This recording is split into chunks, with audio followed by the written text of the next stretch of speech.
Hello and welcome to Background Briefing, available 24/7 at backgroundbriefing.org. I'm Ian Masters, and today we'll look into a number of stories and issues in the news. We'll begin with Trump hoping for a birthday present in the form of a peace deal to end his war on Iran, which Iran's Revolutionary Guard Corps seems unwilling to grant, although apparently in a few days a memorandum of understanding will be signed. Joining us to discuss the proposed 60-day ceasefire and opening of the Strait of Hormuz, an end to the U.S. blockade, and the handing over of $24 billion to Iran is Harrison Mann, Associate Director for Campaigns and Policy at Win Without War, a progressive national security advocacy network. His advocacy and public commentary focuses on reforming U.S. Middle East policy and illuminating the connections between foreign and domestic policy. And he's the former U.S. Army major assigned to the Defense Intelligence Agency who resigned in protest of the Department of Defense's support for the Israeli military and its war on Gaza. Then we'll examine the post-war strategic realignment in the Middle East, which will leave the U.S. much worse off than it was before Trump and Netanyahu started this war.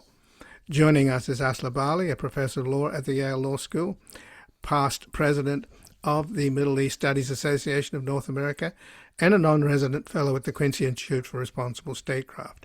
Previously, she served as founding faculty director of the Promise Institute for Human Rights at the UCLA Law School and is a former director of the UCLA Center for Near Eastern Studies.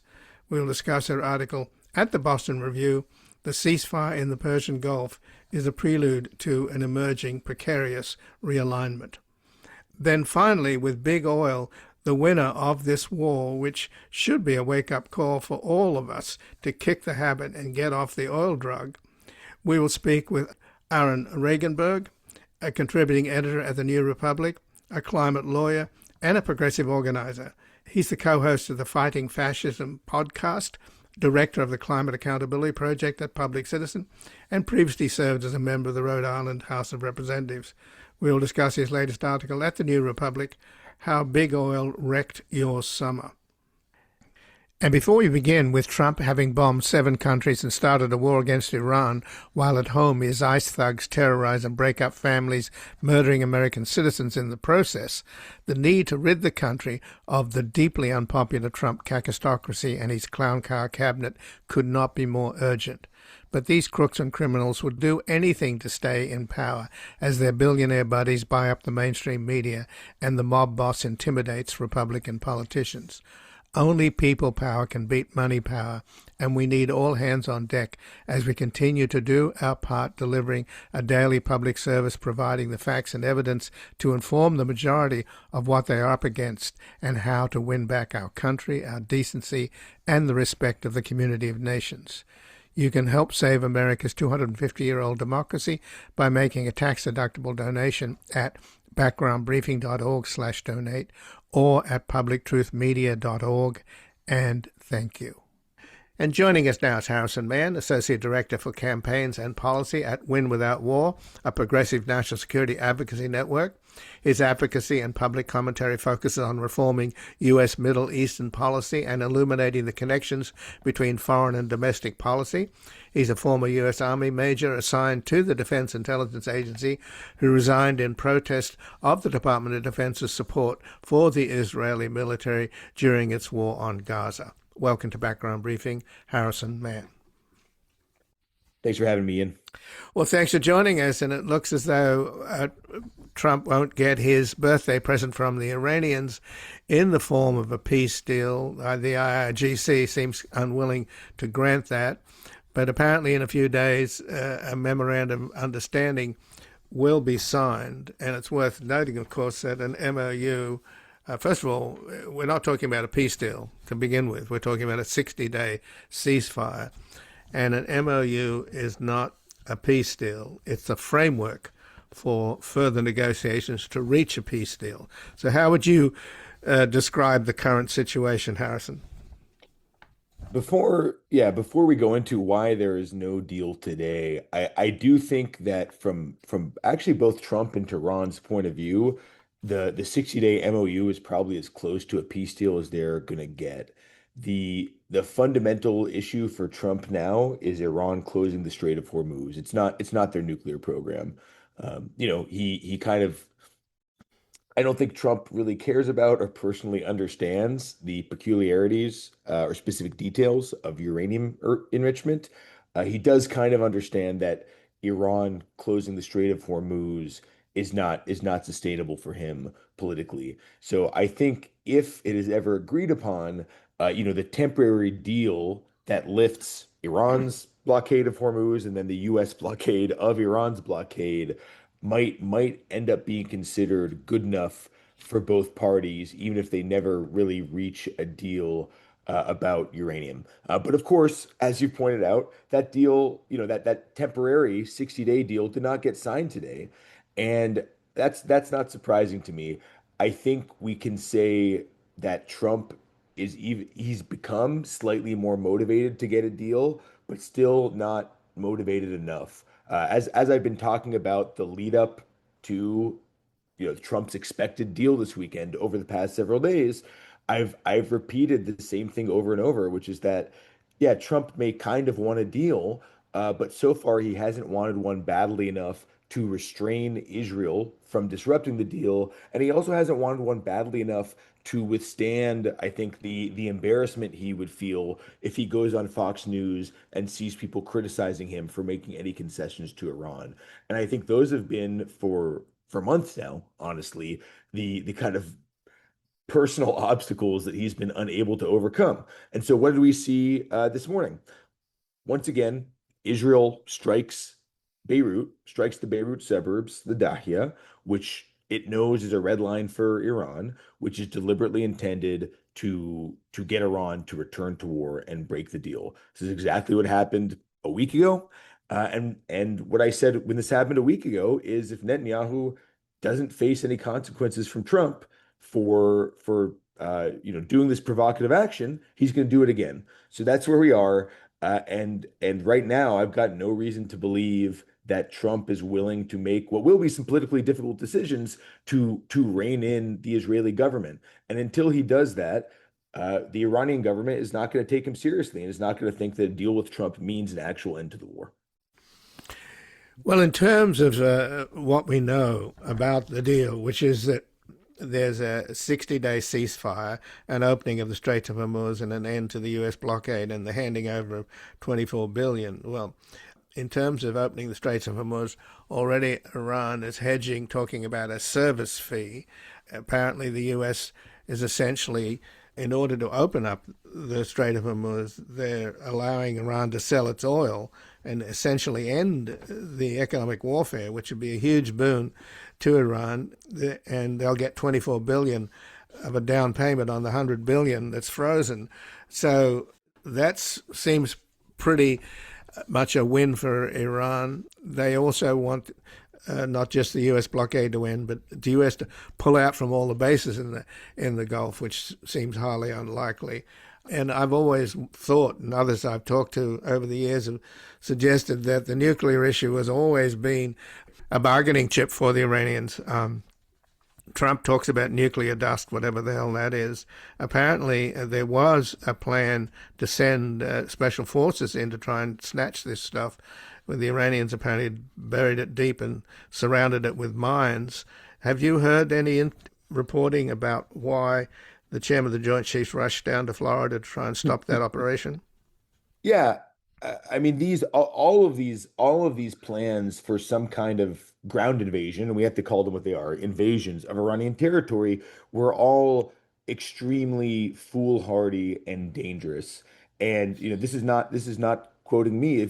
If you look at comments from General Joseph Votel, who's the former CENTCOM commander who I served under, when he's talking about an operation to seize Iran's enriched uranium by force, he's talking about an operation that would require thousands of U.S. troops. When you talk about how many forces you would need just to cordon the entire area, and then how many you would need to penetrate the facility and extract radioactive material and get it out by helicopter alive. And so this is a massive multi-day operation if it works. And again, what is a massive multi-day operation with thousands of troops in Iran? That's just an invasion. And this is a country of 90 million people.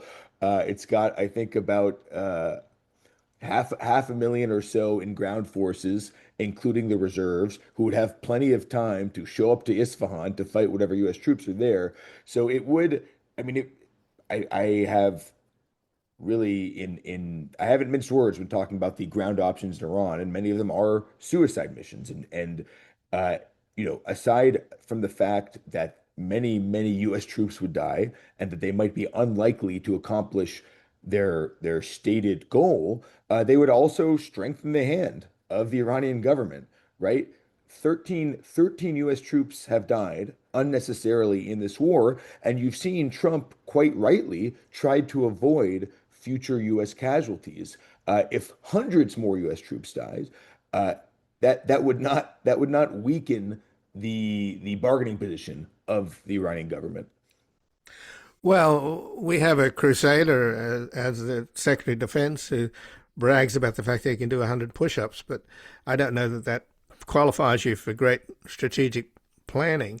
It does And not. and furthermore, Hegseth is covering up the massive, expensive losses that the United States has already suffered with AWACS and Reaper drones, Yes. millions and millions, and not on top of which, 100, 200 billion has already been spent. And we don't know the extent to which the inventories for all of these defensive, expensive missiles have been depleted. He has a lot to answer for, and you're not going to get any answers from him, surely. No, I mean, speaking of Hegseth, right? There's sort of the broad incompetence, which has led to loss of life. There is, as you point out, the frequent just lying and obfuscation from the Pentagon under Hegseth, both in terms of the status of the Iranian military. And by the way, that's one thing that's prolonging the war because Tr- Trump is not going to necessarily tell the truth and make good decisions anyway. But it's quite clear that he may still not being told the truth about how much of the Iranian military is left.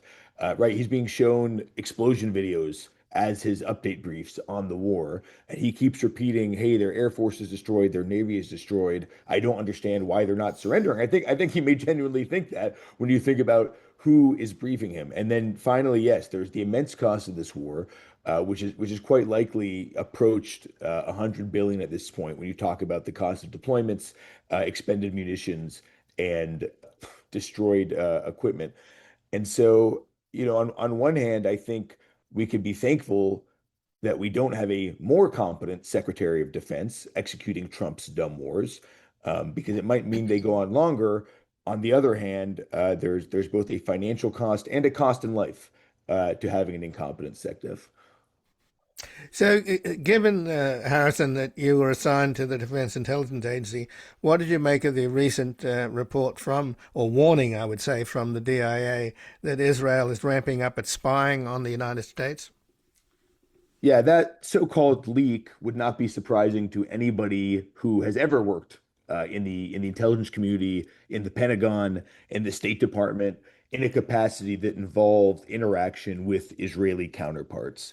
I didn't even think it was open secret. I just thought it was well known that basically next to Russia and China, this is the country that spies most intensely on U.S. personnel. And as you've seen members of Congress say now, yeah, it's a country where if you're going there on work, you don't bring your cell phone, you don't bring your laptop.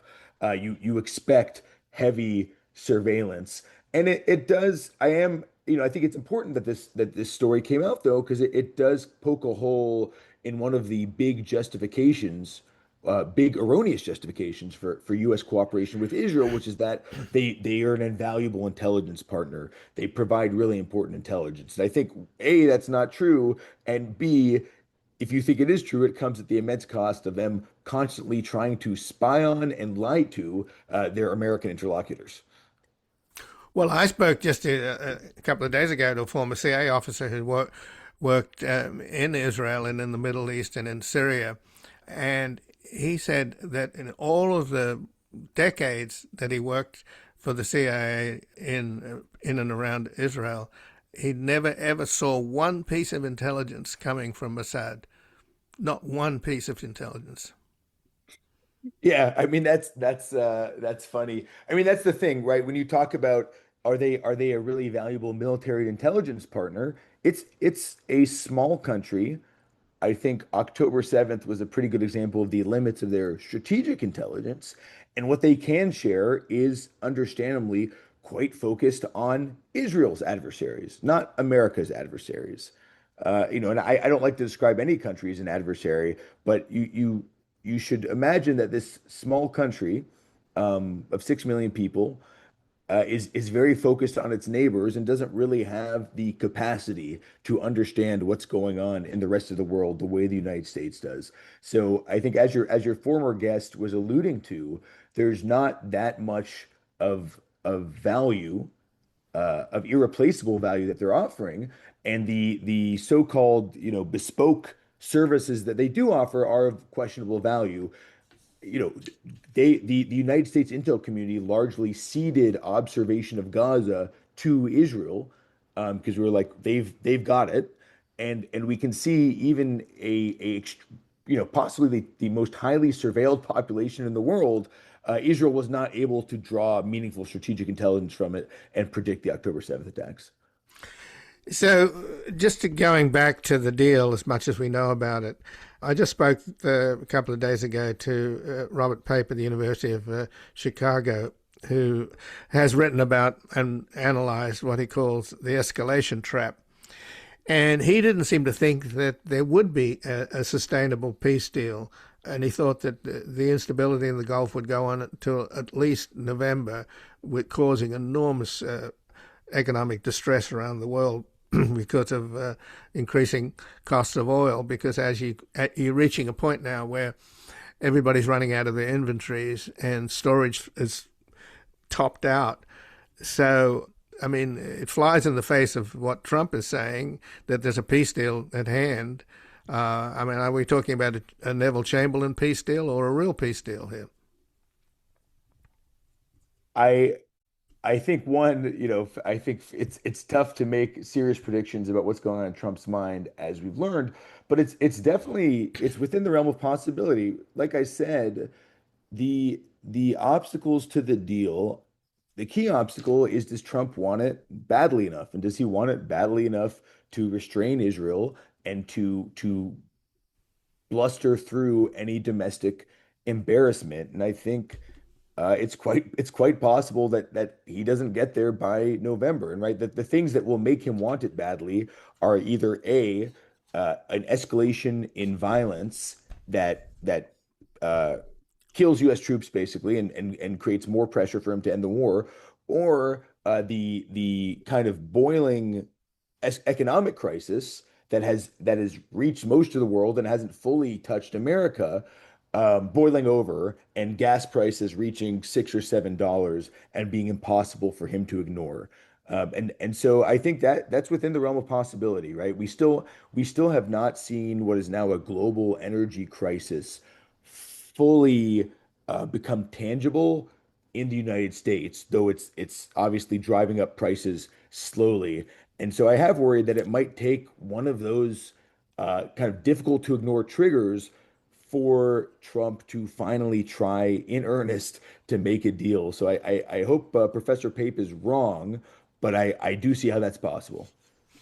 Well, Harrison Mann, I thank you very much for joining us here today. I appreciate it. Thanks, Ian. And again, I've been speaking with Harrison Mann, who's Associate Director for Campaigns and Policy at Win Without War, a progressive national security advocacy network. His advocacy and public commentary focuses on reforming U.S. Middle East policy and illuminating the connections between foreign and domestic policy. He's a former U.S. Army major assigned to the Defense Intelligence Agency, who resigned in protest of the Department of Defense's support for the Israeli military during its war on Gaza. We're going to take a brief station break. We're back examining the post-war strategic realignment in the Middle East, which will leave the U.S. much worse off than it was before Trump and Netanyahu started this war.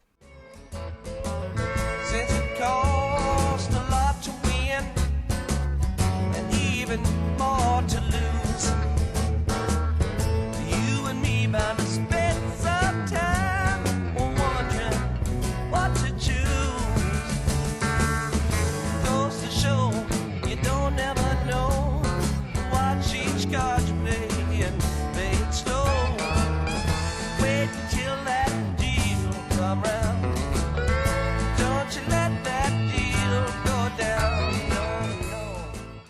Welcome back. I'm Ian Masters, and this is Background Briefing, available 24/7 at backgroundbriefing.org. And joining us now is Aslı, Bâli, Professor of Law at the Yale Law School, past President of the Middle East Studies Association of North America, and a non-resident fellow at the Quincy Institute for Responsible Statecraft. Previously, she served as founding faculty director of the Promise Institute for Human Rights at UCLA Law School, and is the former director of the UCLA Center for Near Eastern Studies. And she has an article at the Boston Review, "The Ceasefire in the Persian Gulf is a Prelude to an Emerging Precarious Realignment."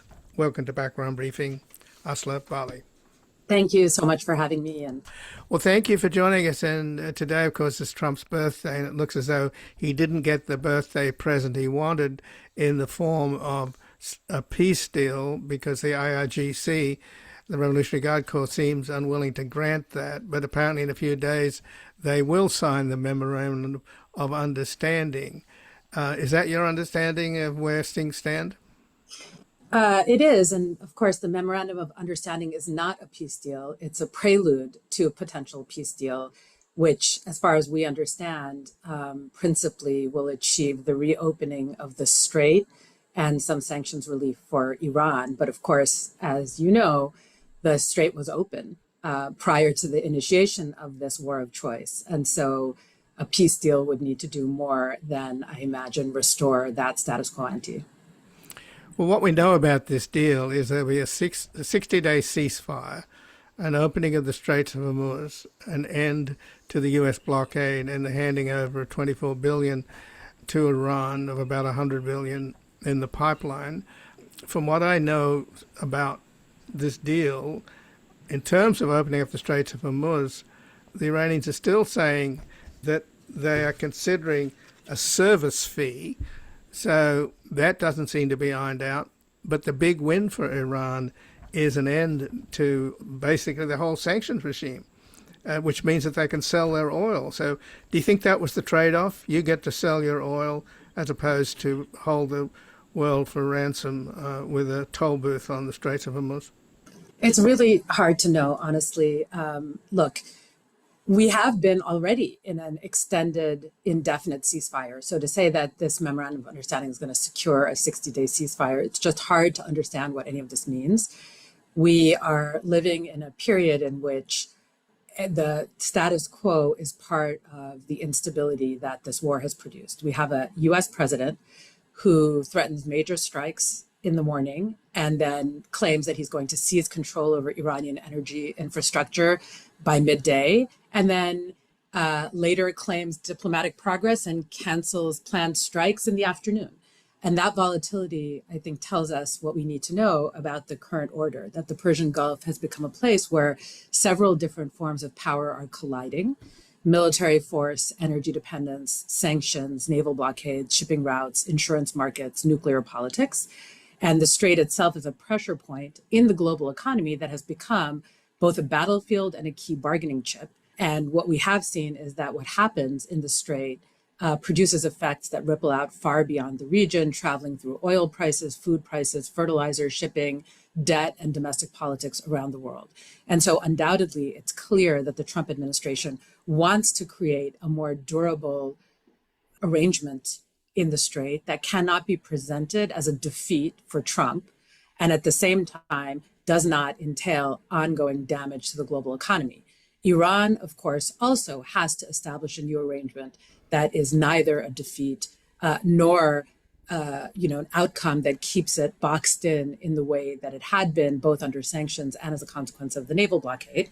And then you have Israel in the mix. So it's very hard to understand exactly what an arrangement that is anything more stable than the last 100 plus days have looked will entail. If it entails the elements of the Memorandum of Understanding as leaked so far, then it will involve significant economic benefits for Iran relative to where Iran was prior to the decision by the US and Israel to strike it. But I don't think we are close enough yet to know exactly what the content of that MOU will be as signed versus the versions that are being leaked at the moment. What we have learned from this whole experience is that the distinction between local war, or what Trump had imagined he was going to do, sudden, spectacular strikes that could be contained and then be a one and done sort of victory a la Venezuela is absolutely unavailable. And the distinction between local war and global economic crisis no longer holds.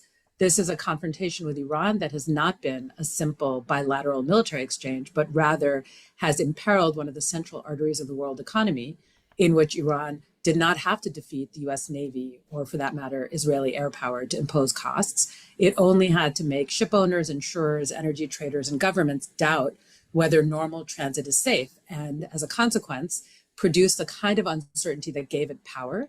And in the end, what now needs to be restored is normal transit. So in an integrated world, that normality itself is the strategic asset, and its suspension can be more powerful than any set of military strikes Iran could possibly have achieved. And it's the United States and its partner, Israel, that placed that strategic asset in Iranian hands.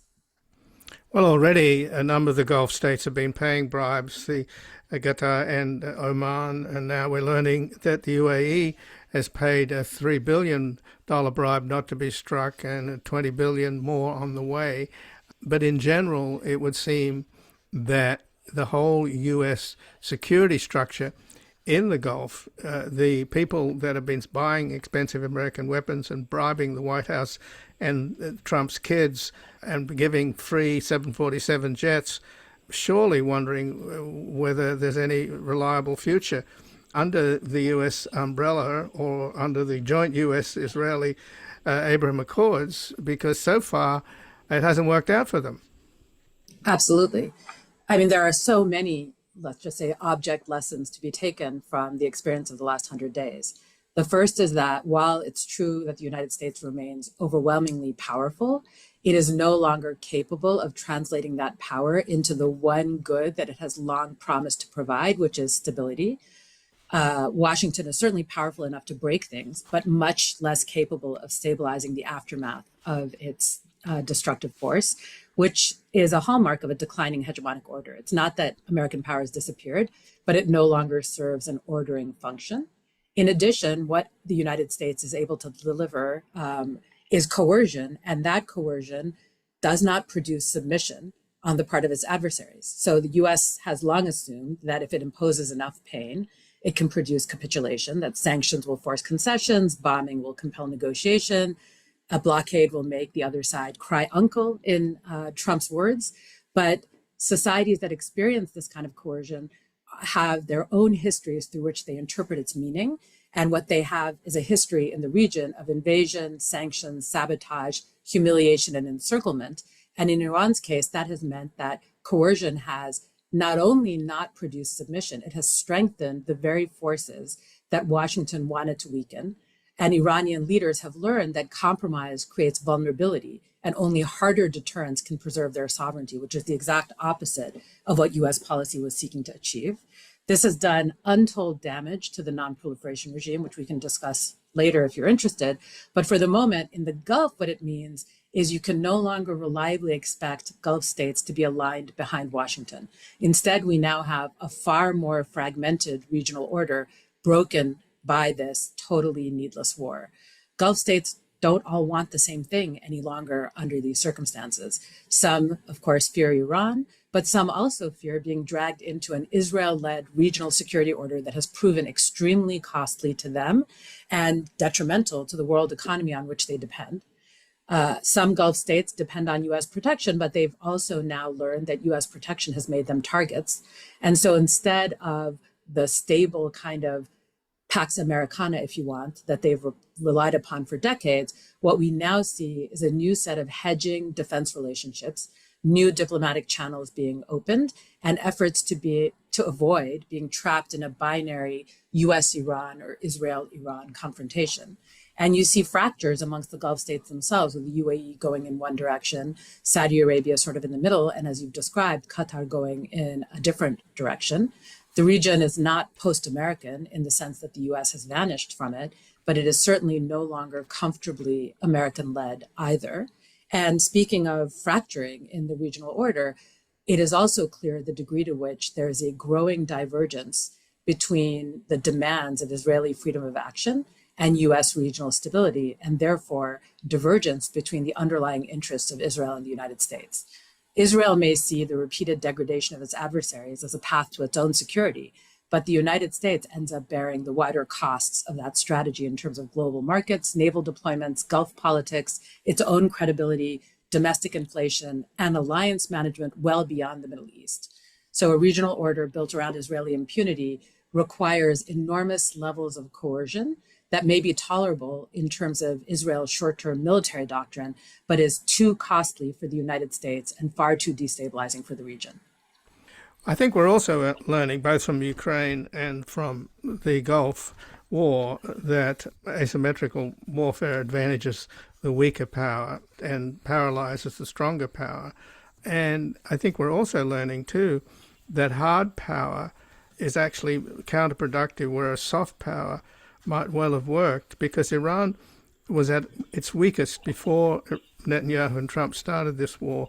They had to murder a whole bunch of their own people to hold on to power. So had the US proceeded with economic warfare and perhaps psyops, etc., I think they might have had a chance of bringing about the revolution, freeing Iran from this dreadful, cruel, and kleptocratic theocracy. But by bombing them, all you've done is made them much, much more powerful. I mean, this is a lesson that has to be relearned apparently on an almost annual basis by the United States. And it's remarkable how often this mistake has been made over and over again. From the 1990s to the present, the United States has used and relied upon coercion in places where it has produced the exact opposite result that it was pursuing.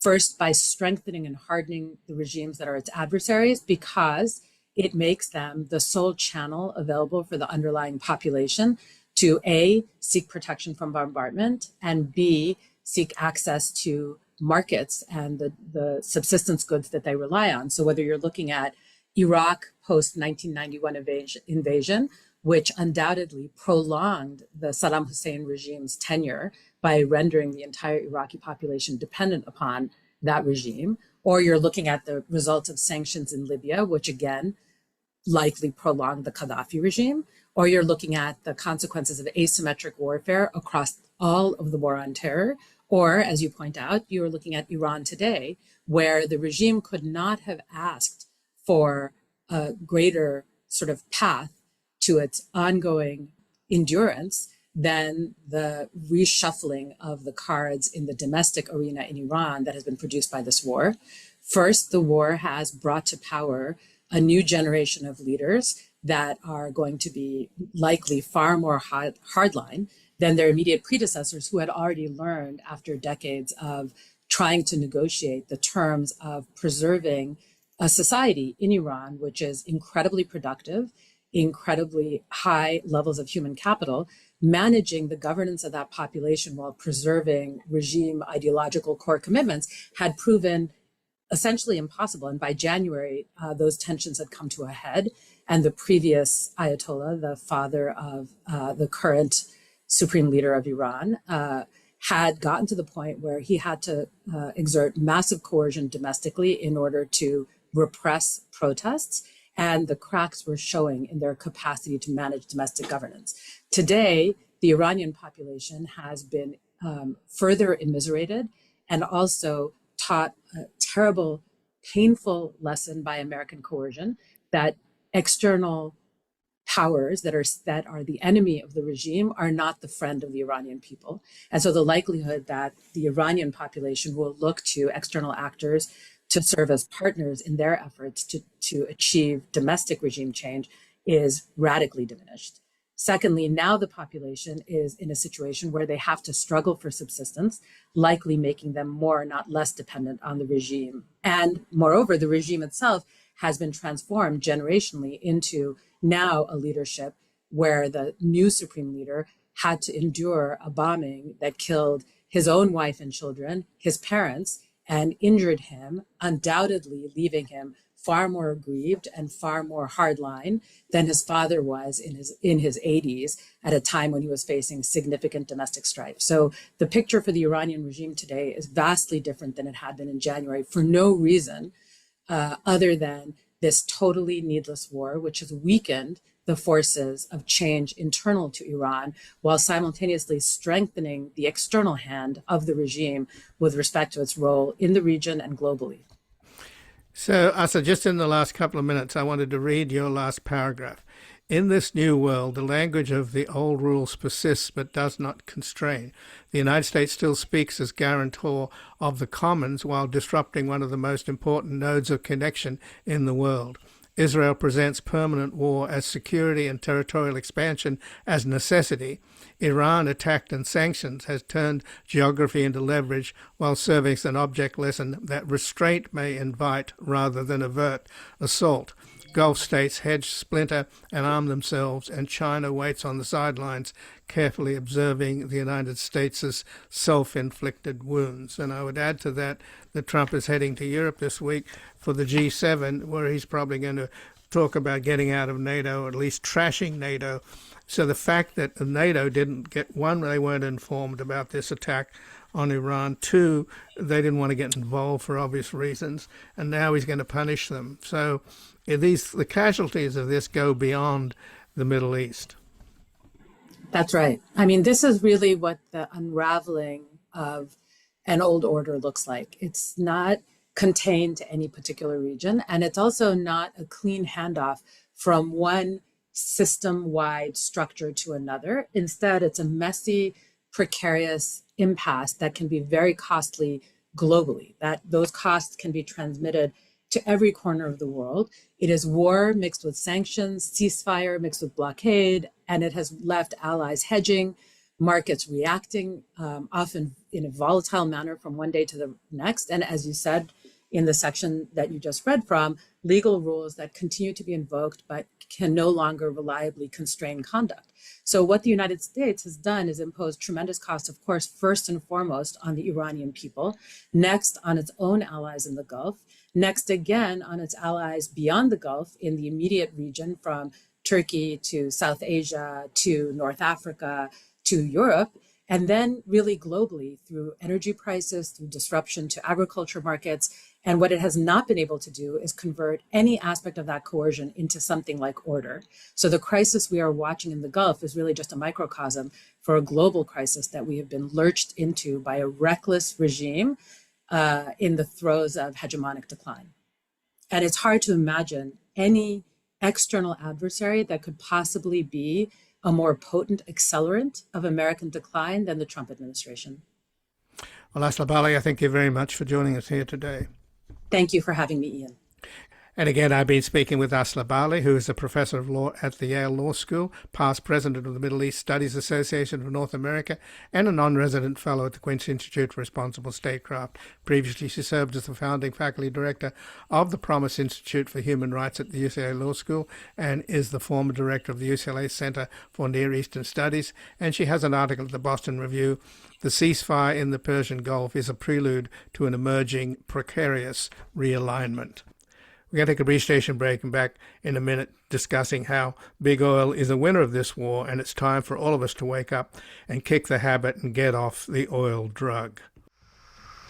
From whence shall we expect the approach of danger? Shall some transatlantic giant step the earth and crush us at a blow? Never.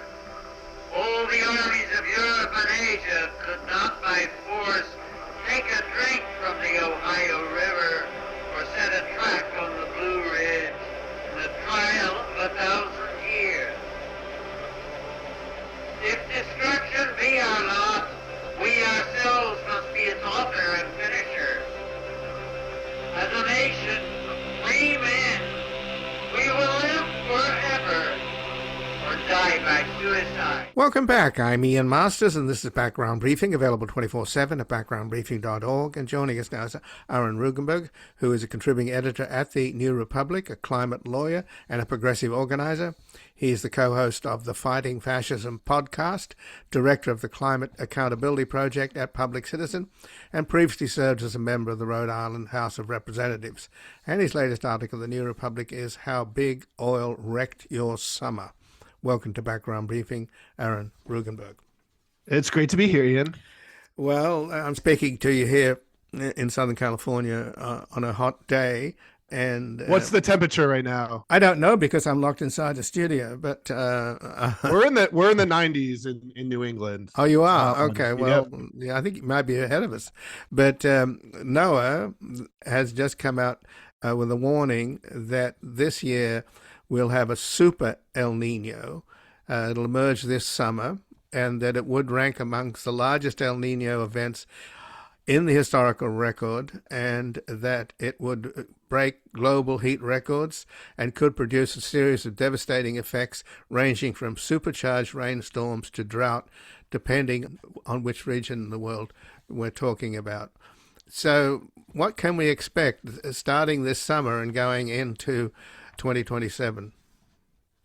Well, El Nino, which is again the warming portion of the Pacific Ocean heating cycle. Obviously, that's a cycle that's been going on for a very long time. It's not a new phenomenon. What is new is that this is now going on top of this heightened baseline because of climate change. So everything's hotter already. The baseline's up higher, and then you have El Nino now stacking on top of that, and that's what's really dangerous. There's a quote that I referenced in my piece from this Defense Department meteorologist. Due to the increasing concentration of greenhouse gases, the climate system cannot effectively exhaust the heat released in a major El Nino event before the next El Nino comes along and pushes the baseline upward again. So summers in general have been getting more dangerous. The last 3 summers have been the hottest ever on record in the United States, and for part of that we've been in a La Nina, right, the cooling portion of the cycle. So I think scientists agree what we're likely to see this summer could be really concerning. And the point of this piece, which was based on a report we put out at Public Citizen, is that this stuff isn't natural, and it's not a coincidence. As our summers have turned from these a time of like excitement and relaxation and fun to, for millions of Americans, really a time with a lot of stress and anxiety and even danger because of these increasing heat waves and droughts and wildfires and storms. This didn't just happen. These are not natural disasters, they're climate disasters. And in fact, they are the predicted results that big oil knew precisely that their conduct and products were going to cause decades ago. And so the next time you're stuck inside because it's just too hot to go outside, or there's crazy wildfire and the air quality's too horrendous to go outside, I think it's important that folks remember that big oil understood that what they were doing was going to cause exactly these kinds of harms, and they went ahead and did it anyway. Well, as your article at the New Republic, How Big Oil Wrecked Your Summer, points out, the evidence is overwhelming that the big oil companies, ExxonMobil, Chevron, ConocoPhillips, Shell, and BP, were completely aware, that at least their scientists were, about the effects of global warming and how much their product exacerbated it. And it goes back to 1981 with the Exxon scientist Harry Shaw, and then in 1998, Shell also predicted what fossil fuels were doing to global warming.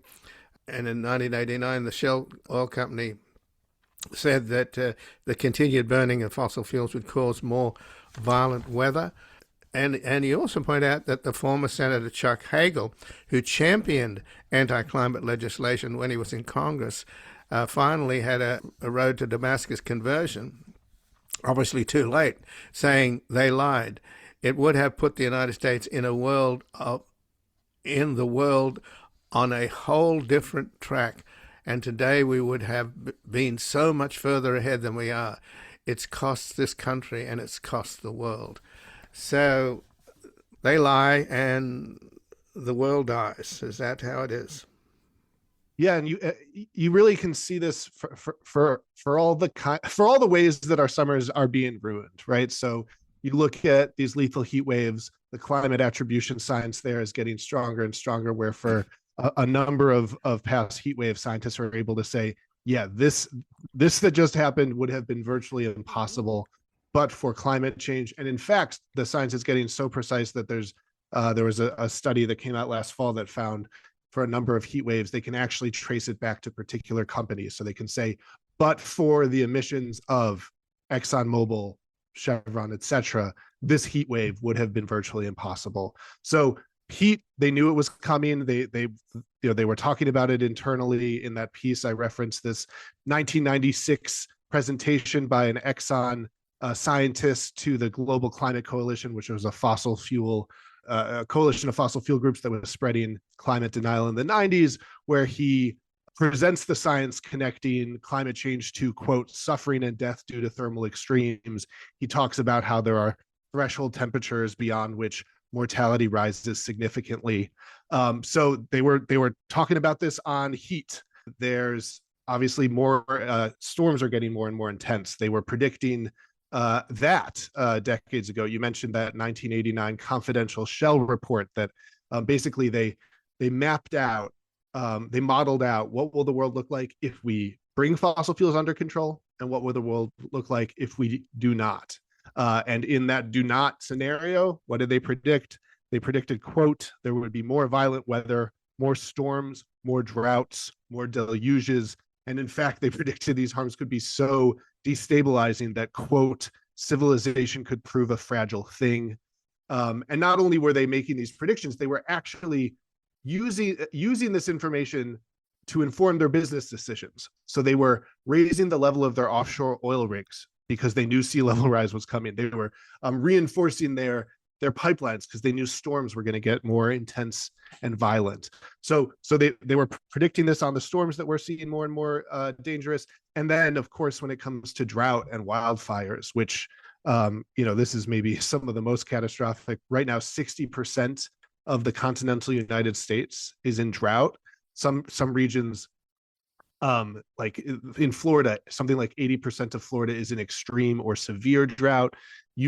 State of Utah just announced a state of emergency because the snowpack has been so low, and of course that is directly leading to these historic wildfires. Obviously, in California, you've seen more than your fair share. Nebraska already this spring was like half of it got burned down, and again, the fossil fuel industry was predicting this decades ago. There's a 1982 API report that I reference in this piece, where they predicted that global warming can have, quote, serious consequences for man's comfort and survival, since patterns of aridity and rainfall can change. There's another Exxon internal memo that I referenced that predicted major shifts in rainfall. So again, on all the ways that summer has sort of shifted from, it's always been my favorite season. I think that's true for a lot of people, and now in big parts of the country, it really is a difficult time. I was just talking to someone in Arizona who was saying, like, summer has turned into this time when people just like can't go outside in Maricopa County and Pima County. It's really, we talk sometimes about the sort of really catastrophic, lethal effects of climate change, and obviously those are relevant and those were predicted as we talked about in those reports. But it's also just the day-to-day, like the things that we love, that we grew up with, that were so wonderful about the world, about various, our homes in various parts of the country. All of this stuff is getting degraded, and I think the story of how summer has been impacted negatively is an important one that again, folks know that it's not just, you're not crazy if you feel like it's been shifting. It has, and it's been shifting in all of the ways that these companies were predicting decades ago, and then turned around and engaged in this big scheme to defraud the public to lock us in to these very harms that they were predicting. And these very companies, the Seven Sisters, the big oil companies, are making record profits at the moment, along with the Aramco, the Saudi oil company, because of the closure of the Straits of Hormuz. 20% of the world's oil is being cut off. And what we're learning from that, on the one hand, I've interviewed people who said, well, the good news is that people are now going to realize how dependency on fossil fuels, oil and gas, is catastrophic, and we have to quickly move to solar and wind and EVs. That's one version. The other version is that what we're learning is how desperately dependent we are. And if only 1/5 of the oil and gas is cut off, look at the consequences. So you would think that the takeaway from this is that we're addicted to this drug, and that if we're forced to go cold turkey on it, it's a catastrophe. We're completely ill prepared for it. But on the other hand, it's telling us that this cannot continue, that this addiction will kill us in the end, and it will kill the planet.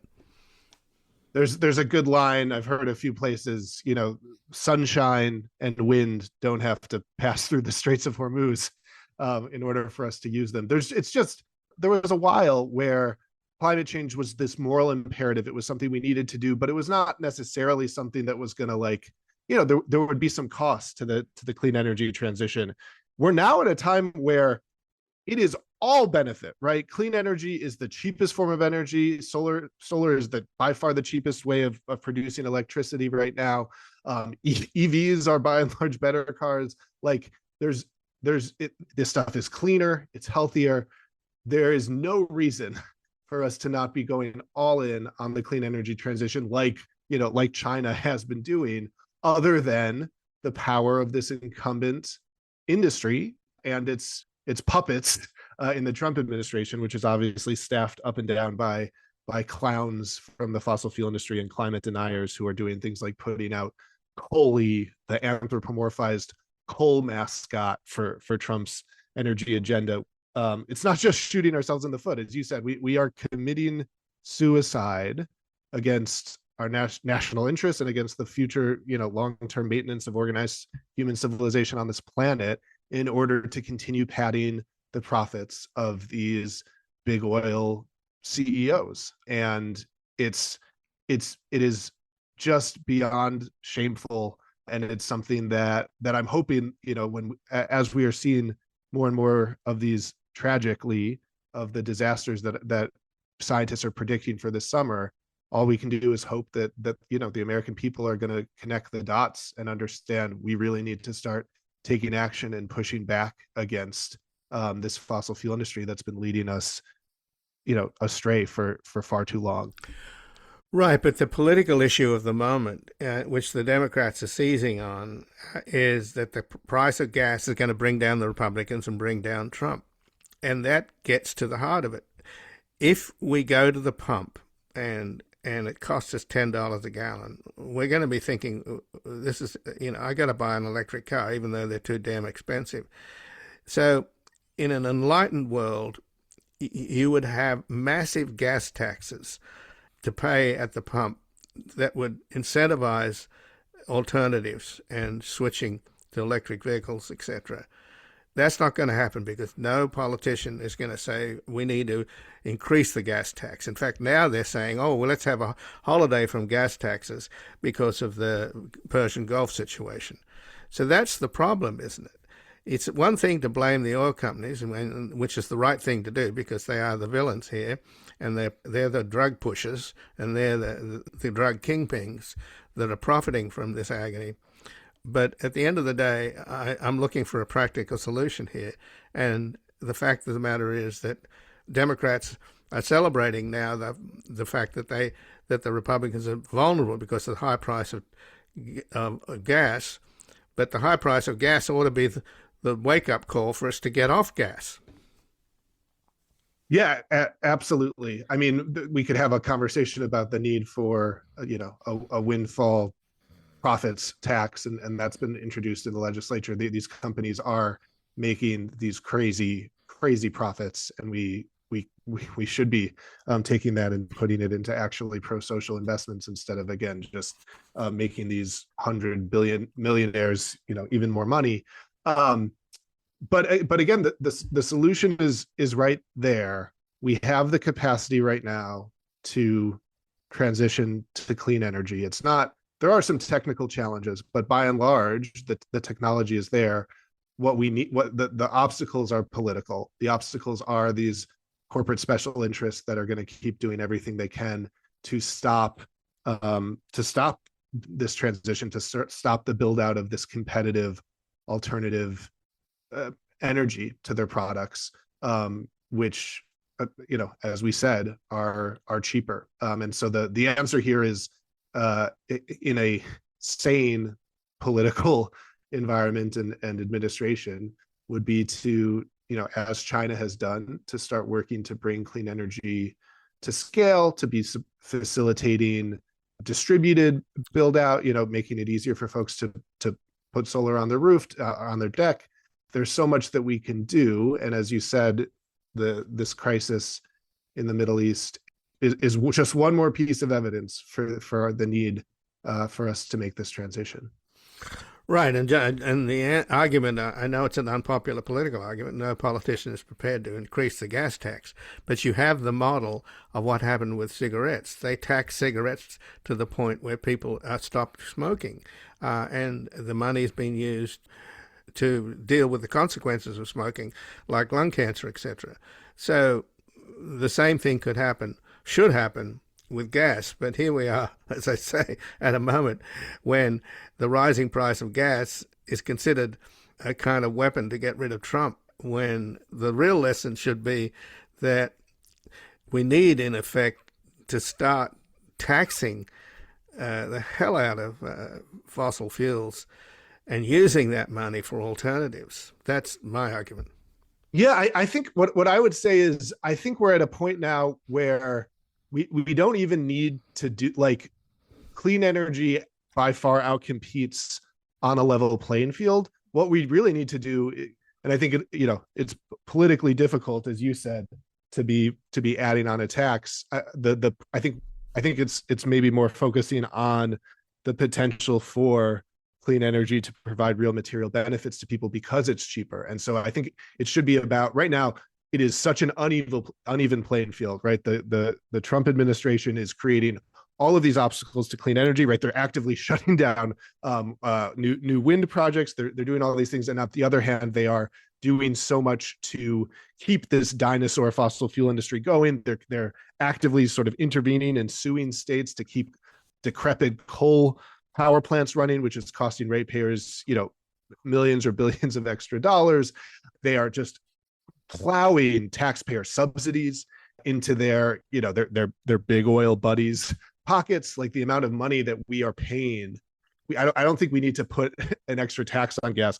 We should just stop, blatantly subsidizing the already obscene profits of these companies. And I think if we create that level playing field, the benefits of this clean energy transition are so obvious that we really, it's about overcoming the political influence, power, and sort of incumbent force of this collusive industry that has been blocking what otherwise would be taking off. Well, Aaron Regunberg, I thank you so much for joining us here today. As always, great to talk with you, Ian. And again, I've been speaking with Aaron Regunberg, who's a contributing editor at The New Republic, a climate lawyer, and a progressive organizer. He's the co-host of the Fighting Fascism podcast, director of the Climate Accountability Project at Public Citizen, and previously served as a member of the Rhode Island House of Representatives. And his latest article at The New Republic is How Big Oil Wrecked Your Summer.